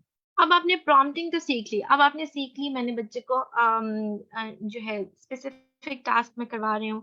तो फॉर एग्जांपल मैंने बच्चे को बोला टच द एप्पल और बच्चे ने एप्पल नहीं टच किया 3 सेकंड के अंदर। तो मैंने उसका हाथ पकड़ के जो कि मेरे हिसाब से इसी प्रॉम्प्ट लेवल पे उसने काम करना था, मैंने उसका पार्शियल फिजिकल प्रॉम्प्ट दिया। मैंने उसका हल्के से हाथ पकड़ के एप्पल के कार्ड के ऊपर रख दिया है, ठीक है। अब अगर मैं इस प्रॉम्प्ट को फेड नहीं करूँगी, यानी कि रिमूव नहीं करूँगी with time after some time, तो कैसे बच्चा इंडिपेंडेंट होगा? वो तो प्रॉम्प्ट डिपेंडेंट हो जाएगा। तो ये काफ़ी ज़्यादा वालिदैन गलती करते हैं, यानी कि अगर मैं हाथ धोना सिखा रही हूँ, तो मैंने अपने हाथों से पकड़ के उससे सारी एक्टिविटी सिखा दी और हर बार बच्चा यही मुझसे तवक्को रखता है कि बस मामा मेरा हाथ पकड़ के पूरी एक्टिविटी करा देंगी, तो बच्चा इंडिपेंडेंट कैसे होगा? तो प्रॉम्प्ट फेडिंग बहुत ज़्यादा ज़रूरी है। तो prompt feeding है क्या? Prompt feeding is the process of gradually reducing the level, magnitude, timing, etc. of prompt to work towards independence. A plan for feeding prompt should be in place at the onset of instruction. If used and fed appropriately, prompts are a powerful tool for building skills and independence. ये होगा कैसे? तो for example अगर आपने full physical prompt से start किया था, अब आप देखेंगे 2 दिन बाद बच्चे के लेवल के हिसाब से अब आप कोशिश करेंगे, ट्राई करेंगे कि अब आप पार्शियल फिजिकल प्रॉम्प्ट पे चले जाएँ। तो आप पार्शियल फिजिकल प्रॉम्प्ट करके देखेंगे कि बच्चे ने एक्टिविटी खुद कर ली या नहीं। तो आप ट्राई करेंगे, थोड़ा-सा डिले देंगे 1-2 मिनट का, 1-2 सेकंड्स का आप देखेंगे बच्चे ने रिस्पॉन्ड किया। अगर रिस्पॉन्ड कर दिया, थोड़े दिनों बाद आप उसको मॉडल प्रॉम्प्ट पे ले जाएँगे। थोड़े दिनों बाद आप उसको विजुअल प्रॉम्प्ट पे, फिर वर्बल प्रॉम्प्ट पे, क्योंकि आपने हमेशा जब भी फुल फिजिकल करना है, पार्शियल करना है, मॉडल करना है, जो भी करना है, आपने वर्बल प्रॉम्प्ट को ज़रूर उसके साथ पेयर करना है, ताकि बच्चा उस एक्टिविटी को वर्बल प्रॉम्प्ट के साथ रिलेट कर सके, ताकि जब आप वर्बल प्रॉम्प्ट दें, तो वो उस पे भी रिस्पॉन्ड करना शुरू करे। और आहिस्ता-आहिस्ता आप उसको जेस्चुरल प्रॉम्प्ट यानी कि पॉइंट करके बता दिया साबुन की तरफ कि अब साबुन यानी कि यूज़ करने की बारी है। तो इस तरीके से आपने प्रॉम्प्ट को फेड करना होता है, but this is very important. और आपने थोड़े-थोड़े दिनों बाद बच्चे को चेक करना होता है कि अब उसका प्रॉम्प्ट लेवल कौन-सा वाला उसके ऊपर काम करेगा। Task analysis. Task analysis is the process of breaking down a complex skill into a smaller, more manageable steps. It involves identifying the specific behavior that make up the skill and determining the order in which those behaviors should be taught. So task analysis क्या है कि कोई भी skill है, जैसा कि मैंने कहा कि behavior is anything a human does. तो आप किसी किस्म की भी skill को break down कर सकते हैं into more manageable steps. छोटे हिस्सों में इस स्किल को तोड़ेंगे और फिर उन तमाम छोटे-छोटे हिस्सों को पहले सिखाएँगे ताकि बच्चा उस कॉम्प्लेक्स स्किल को एक्वायर कर सके। इसमें क्या करना होता है? तो फॉर एग्ज़ाम्पल हम इसी एक्टिविटी को ले लेते हैं कि हाथ धोना है या फिर कोट पहनना है। तो आप अपने सामने किसी को कहें कि वो आपके सामने कोट पहने या आपके सामने हाथ धोए और एक-एक स्टेप को अंडरस्टैंड करते हुए एक-एक स्टेप को आपने लिखना है और उस स्किल को ब्रेक डाउन कर लेना है। अब मैं आपको इसकी एग्ज़ाम्पल दिखाती हूँ। जैसे ये है एक्टिविटी कि आपने टीथ ब्रश करना है, ठीक है? सो इसमें देखिए कितने सारे steps हैं और this is the example of task analysis. So pick up the toothbrush, turn on the water tap, wash and rinse the toothbrush, turn off the water, pick up the toothpaste, remove the cap, place a dab of toothpaste on the bristles of toothbrush, put the cap back on the tube, use the bristle end of brush to scrub all of the teeth gently. So ये आपके सामने मौजूद है। ये तमाम steps हैं, यानी कि देखिए कितने सारे स्टेप्स हैं। अब अगर मैं ये सब कुछ चाहूँ कि ये एक ही साथ मेरा बच्चा सीख ले और मैं इस पूरी एक्टिविटी को लेकर बैठ जाऊँ कि मेरा बच्चे को तो मैंने ब्रश करना सिखाना है, तो वो तो ओवरवेल्म हो गया और वो इतने सारे स्टेप्स को याद नहीं कर सकता, क्योंकि डेफ़िनेटली मेरे बच्चे के साथ डिलेज़ है। तो मुझे इस बात को समझना है कि मैंने टास्क एनालिसिस के थ्रू इस स्किल को ब्रेक डाउन कर लिया, कॉम्प्लेक्स स्किल को, और फिर मैंने वन बाय वन करके चीज़ को सिखाना शुरू किया है। तो जब अब हम चेनिंग की तरफ चलते हैं, फिर हम इसको डिस्कस करते हैं। Next is chaining. Chaining is based on task analysis. Basis task analysis है। बेसिकली क्या है कि ब्रेक डाउन कर लिया स्किल को। Chaining is an instructional strategy, यानी कि it is basically a teaching strategy that breaks a task down into smaller step. ठीक है, बेस्ड ऑन टास्क एनालिसिस आपने कॉम्प्लेक्स स्किल को तोड़ दिया और फिर उसको टीच करना है। अब वो टीचिंग के जो स्टेप्स हैं, जो मेथोडोलॉजी है, we are going to talk about chaining. तो फॉरवर्ड चेनिंग में क्या है? It is a training procedure that begins with the first element in the chain and progresses to the last element. So इसमें ये आएगा forward चेनिंग। सो इसमें ये आएगा कि आपने उस स्किल का पहला स्टेप सिखाना है और बाकी आपने बच्चे को खुद करवा देना है हाथ पकड़ के, ठीक है? लेकिन इस वक़्त आपका जो टारगेटेड बिहेवियर है वो फर्स्ट स्टेप है। तो फॉर एग्ज़ाम्पल जब हम हैंड वॉशिंग की बात कर रहे थे, तो सबसे पहला क्या होगा? Open the tap, open the tap for water. तो ये आपका पहला टारगेट हो गया। अब आपने कुछ दिन इसको प्रैक्टिस किया या 1 दिन, इट रियली डिपेंड्स कि बच्चा कितनी जल्दी एक्वायर करता है स्किल को। 1 दिन आपने अपने हिसाब से प्रॉम्प्ट लेवल को यूज़ करते हुए मॉडल यूज़ करना है, वर्बल यूज़ करना है, व्हाटएवर यूज़ करना है। अपने हिसाब से प्रॉम्प्ट को चूज़ करते हुए आपने उसको सिखाया कि वो टैप को ओपन कर ले। जब वो 80 से 100% इस स्किल को एक्वायर कर चुका है, स्किल सीख चुका है, अब आप नेक्स्ट स्टेप पे चले गए विच इज़ कि आपने अपने अब हाथ गीले करने हैं, टू वेट योर हैंड्स। तो फिर अब आपने ये देखना है कि इंडिपेंडेंटली जब बच्चा उस चीज़ को फ़ॉलो करे कि उसने टैप खोला खुद ही और फिर खुद ही से पानी के नीचे हाथ रख लिया, इसका मतलब है कि उसने उस चीज़ को मास्टर कर लिया है, ठीक है? आप दिन में मल्टीपल दफ़ा भी ये चीज़ें सिखा सकते हैं और डेली का भी आप रूटीन रख सकते हैं, लेकिन इस चीज़ को अंडरस्टैंड करें कि हमारे बच्चों को रोज़ाना इस ज़हनी वर्जिश की ज़रूरत होती है। तो आप ऐसे नहीं कर सकते कि आपने मंडे को सिखा दिया और फिर आपने वेडनेसडे को सिखा दिया, फिर आपने सैटरडे को सिखा दिया। You have to maintain the behaviour of teaching it daily ताकि बच्चा उसको जल्दी सीखे। तो इस तरह आप स्टेप बाय स्टेप चलेंगे, पहले स्टेप से स्टार्ट करके आखिरी स्टेप तक लेकर जाएँगे और फिर वो स्किल बच्चे के पास आ जाएगी। Next is backward chaining, a training procedure that begins with the last element in the chain and progresses to the first element. मज़े की बात तो ये है कि इसको ज़्यादा करामत माना जाता है और अप्लाइड बिहेवियर एनालिसिस में हम लोग अक्सर इसको ज़्यादा इस्तेमाल करते हैं कि हम आखिरी स्टेप बच्चे के लिए रहने देते हैं। फॉर एग्ज़ाम्पल आखिरी स्टेप क्या होगा हैंड वॉशिंग में कि बच्चे ने हाथों को ड्राई करना है, तो मैं पहले बच्चे को हाथों को ड्राई करना सिखाया। जब वो उसने कर लिया, तो फिर मैंने उसको सेकंड लास्ट स्टेप सिखाया जो कि था कि उसने अपने हाथों को रिंस करना है या नो टैप को ऑफ करना है या तो टैप बंद किया बच्चे को फिर मैंने वो सिखाया। फिर मैं थर्ड लास्ट स्टेप पे गई इस तरह से। सो आपने लास्ट स्टेप से फोर्थ स्टेप तक प्रोग्रेस करना है। This is called backward चेनिंग। और रूल्स ऑफ चेनिंग क्या है? Number 1 define the targeted behaviour जैसे हमने बताया टास्क एनालिसिस के थ्रू आपने अपने जो कॉम्प्लेक्स स्किल है उसको ब्रेक डाउन कर लिया। फिर आपने अपना टारगेटेड बिहेवियर जो कि एक लेस कॉम्प्लेक्स स्किल है, एक स्मॉल स्किल है उससे स्टार्ट किया। Reinforce excessive elements of the chain जैसे मैंने आपको बताया था कि रिइंफोर्समेंट बहुत ज़्यादा ज़रूरी है। तो अगर आपने देखा कि बच्चे ने आज खुद से जो है वो टैप ओपन कर लिया है तो इसका मतलब है कि अब उसको रिवॉर्ड मिलना चाहिए ताकि उसको वो चेंज महसूस हो कि उसको उसके उस सक्सेसिव अटेम्प्ट का चेंज महसूस हो और you know it increases the likelihood of a behaviour to be repeated again यानी कि वो ज़्यादा मेहनत करेगा नेक्स्ट टाइम भी और रिइंफोर्सर के बारे में एक और बात कहनी थी जो कि आई थिंक मैं करना भूल गई हूँ कि रिइंफोर्सर हर बच्चे का डिफरेंट होगा। हर बच्चे की पसंद की खाने की चीज़ें, टॉयज़ और एक्टिविटीज़ ये सब उसकी अपने पसंद की होंगी। एक बच्चे का रिइंफोर्सर दूसरे बच्चे के रिइंफोर्सर से नहीं मिलता। तो आपने इसका भी ध्यान रखना है। अब मुझे पता है मेरे बच्चे को ग्रेनोला बार पसंद है, मेरे बच्चे को कैंडी पसंद है, मेरे बच्चे को हनी पसंद है, मेरे बच्चे को क्रैकर्स पसंद है, चिप्स पसंद है, तो मैंने उसको 2 चिप्स दे दिए। मैं 2 चिप्स की बात कर रही हूँ, पैकेट्स की बात नहीं कर रही।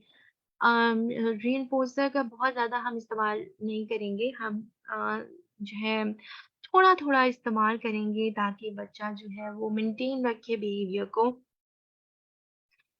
and to monitor the results. Now this is for the professionals and you can also do it and I will let you know कि आप monitor कैसे कर सकते हैं results को। असल में applied behavior analysis में बाकायदा तौर पर जो भी हम intervention apply कर रहे होते हैं, साथ ही साथ जब हमारा सेशन होता है तो बच्चे का जो भी बिहेवियर होता है, बच्चा जैसे हमारे साथ रिस्पॉन्ड कर रहा होता है, हम उसको बाकायदा तौर पर डेटा उसका कलेक्ट करते हैं और बाकायदा ग्राफिंग होती है और अगर हम देखते हैं 3 महीने में हमारा बच्चा का ग्राफ जो है वो अच्छा एक रिस्पॉन्स नहीं हमें दे रहा, हमें एक अच्छा नहीं नज़र आ रहा ग्राफ में अच्छाई, तो हम अपनी स्ट्रैटेजीज़ को चेंज कर लेते हैं। ईदर कि हमने उसको वो वाला बिहेवियर कैसे सिखाना है, उसकी जो स्ट्रैटेजी है उसको हम चेंज कर लेते हैं। सो मॉनिटर द रिजल्ट्स लेकिन एक आम पेरेंट कैसे कर सकता है स्पेसिफिकली जो मैं इस बिहेवियर की बात कर रही हूँ, जो हम इंडिपेंडेंस के बारे में आज बात कर रहे हैं। कि आप अपने बच्चों को रोज़मर्रा के काम, इन चीज़ों में किस तरह हेल्प कर सकते हैं, तो वो आप इस तरह कर सकते हैं। टास्क एनालिसिस के जितने भी स्टेप्स हैं, वो आपने लिख लिए। किस किस्म का चेनिंग प्रोसीजर आप इस्तेमाल कर रहे हैं, वो भी आप ऊपर लिख सकते हैं।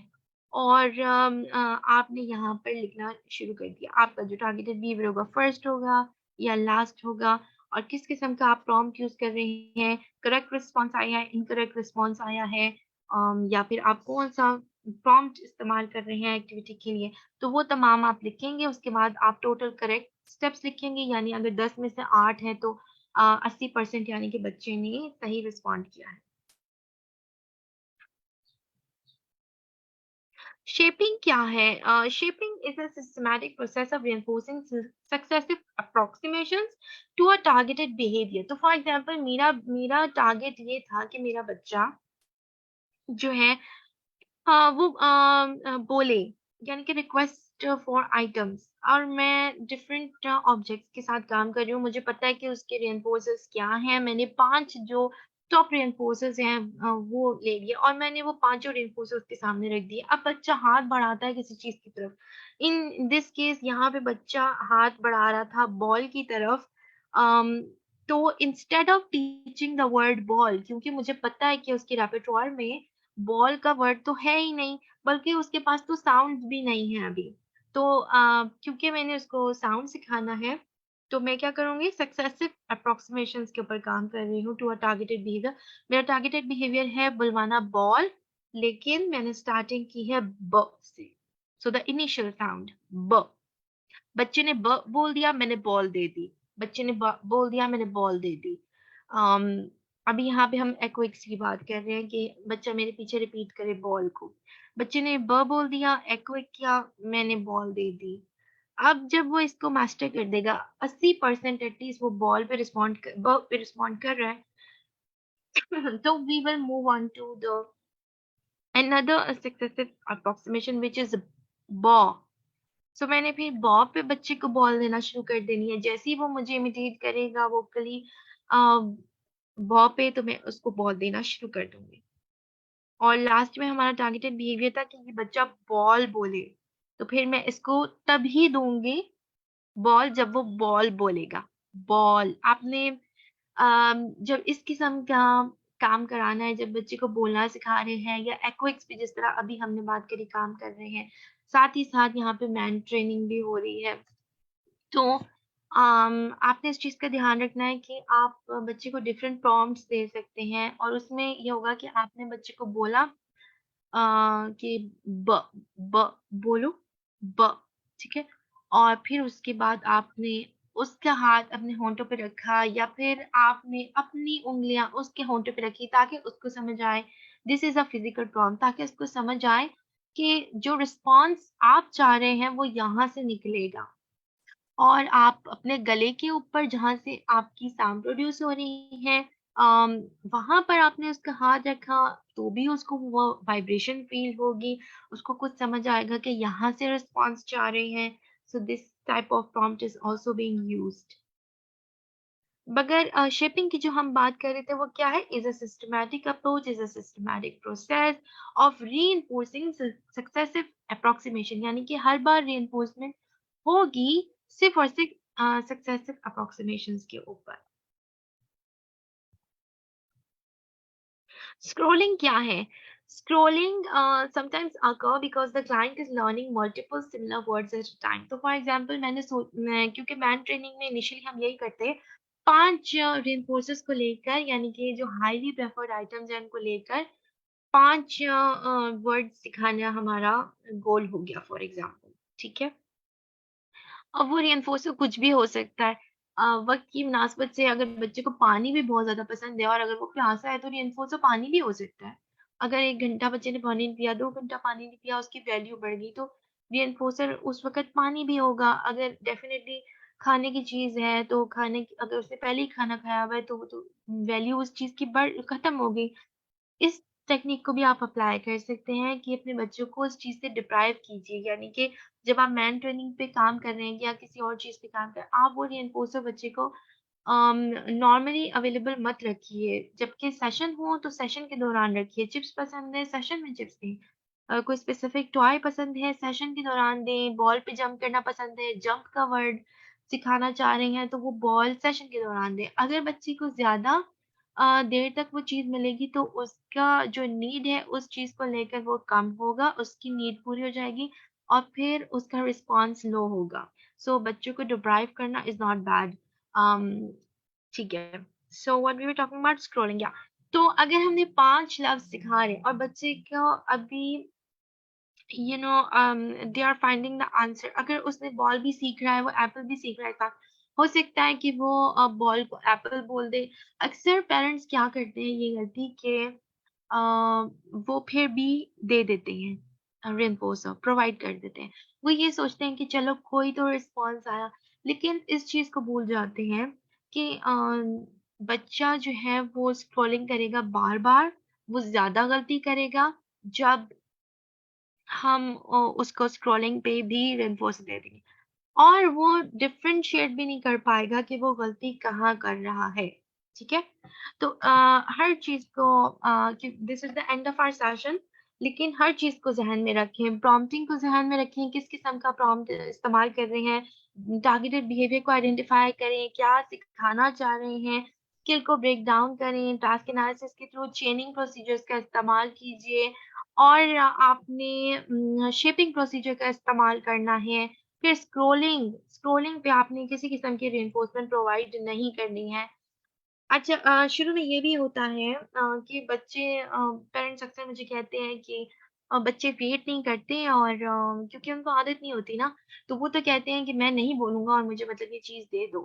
तो इसके लिए मैं ये कहना चाहूँगी कि देखिए शुरू में ज़रूर आता है बिहेवियर। मैंने बच्चे को कहा कि गिव मी द एप्पल और बच्चे ने एप्पल देने के बजाय मुझे वो चिप्स का पैकेट जो पड़ा हुआ है पीछे उसने वो टैंट्रम शुरू कर दिया कि मुझे वो बगैर किसी वर्ड के दो। मैंने तो ये काम नहीं करना।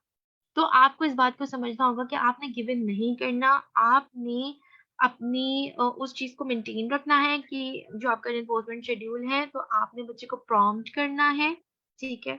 और प्रॉम्प्टिंग के थ्रू जब बच्चा रिस्पॉन्ड करना शुरू करे, तो आप उसको रिइंफोर्समेंट प्रोवाइड कर सकते हैं। अच्छा यहाँ एक और बात मैंने कहनी थी। कि अगर जब हम प्रॉम्प्ट लेवल्स की बात कर रहे थे, तो पहले मेरा बच्चा अगर फुल फिज़िकल प्रॉम्प्ट पर ही रिस्पॉन्ड करता था। एक दिन मैंने देखा कि मैंने उसके शोल्डर को टच किया या मैंने उसकी एल्बो को ही ज़रा-सा टच किया तो उसने वो रिस्पॉन्स मुझे सही दे दिया। इसका मतलब है मुझे इस बिहेवियर को रिइंफोर्स करना है, तो मैं उसको चिप्स दूँगी, अगर उसको चिप्स तो मैं उसको रिइंफोर्सर प्रोवाइड करूँगी क्योंकि उसने मेहनत करी है। ठीक है? वो एक स्टेप आगे चला गया है। आहिस्ता-आहिस्ता करके ने ने और फिर वो और कोशिश करता है। उस बच्चे को समझ आ जाता है कि जितना इंडिपेंडेंट काम मैं करूँगा, उतना ज़्यादा मुझे रिइंफोर्समेंट मिलेगी। रिइंफोर्सर इतनी सिंपल भी हो सकती है अगर बच्चे को पसंद है कि आप उसको टिकल्स कर दें और इतनी सिंपल भी हो सकती है कि आप उसको स्माइल करके हाई फाइव कर दें। It really depends on the child कि बच्चे को क्या पसंद है, किस किस्म का रिइंफोर्समेंट शेड्यूल होगा। हर अटेम्प्ट पे देना है या 10 मिनट बाद देना है या 10 रिस्पॉन्सेज़ के बाद देना है, ये it really depends on the child. और अब मैं ओपन करने लगी हूँ, आप लोगों को अनम्यूट करने लगी हूँ। We have 10 minutes, we can talk right now. अगर आपको अपने बच्चे के बारे में कोई बात करनी है, तो आप कर सकते हैं। मेरे साथ share and I will guide you accordingly.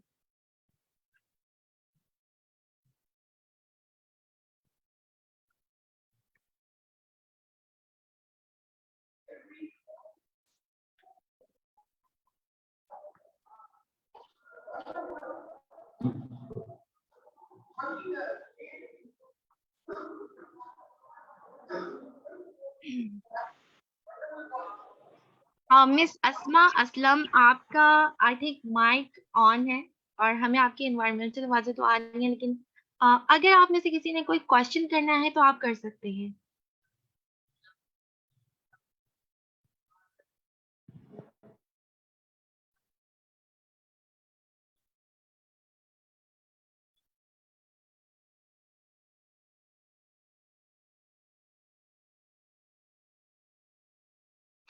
Ji, recording आपको बिल्कुल दे दी जाएगी। This is basically live.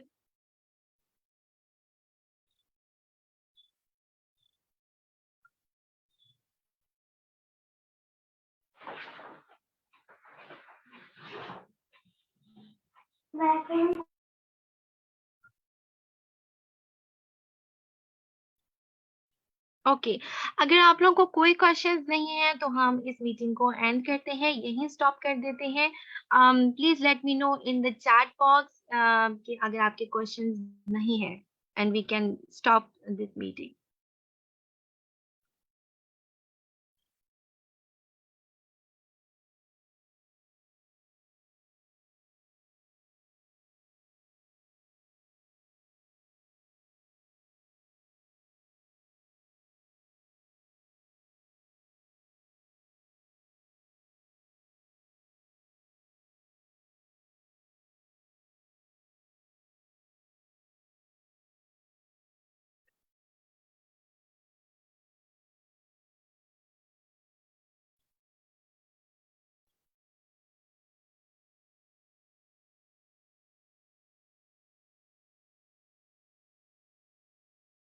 Okay, now I'm going to end the meeting. Saima Anwar आप क्या कहना चाह रही हैं?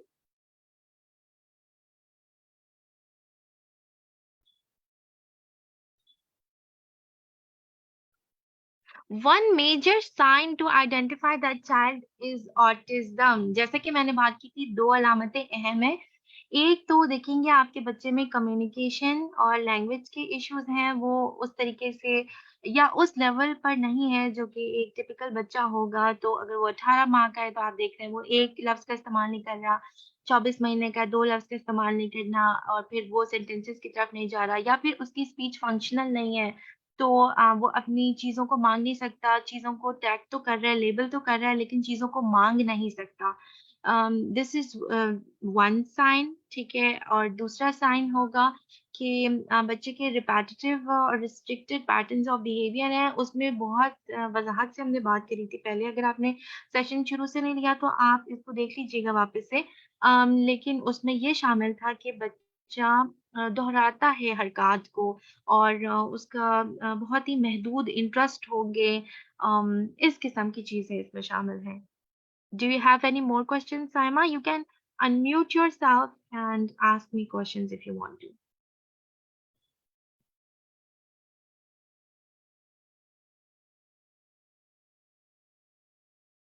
Okay, thank you so much, everyone. I'm ending the session now. Hope you have a great day.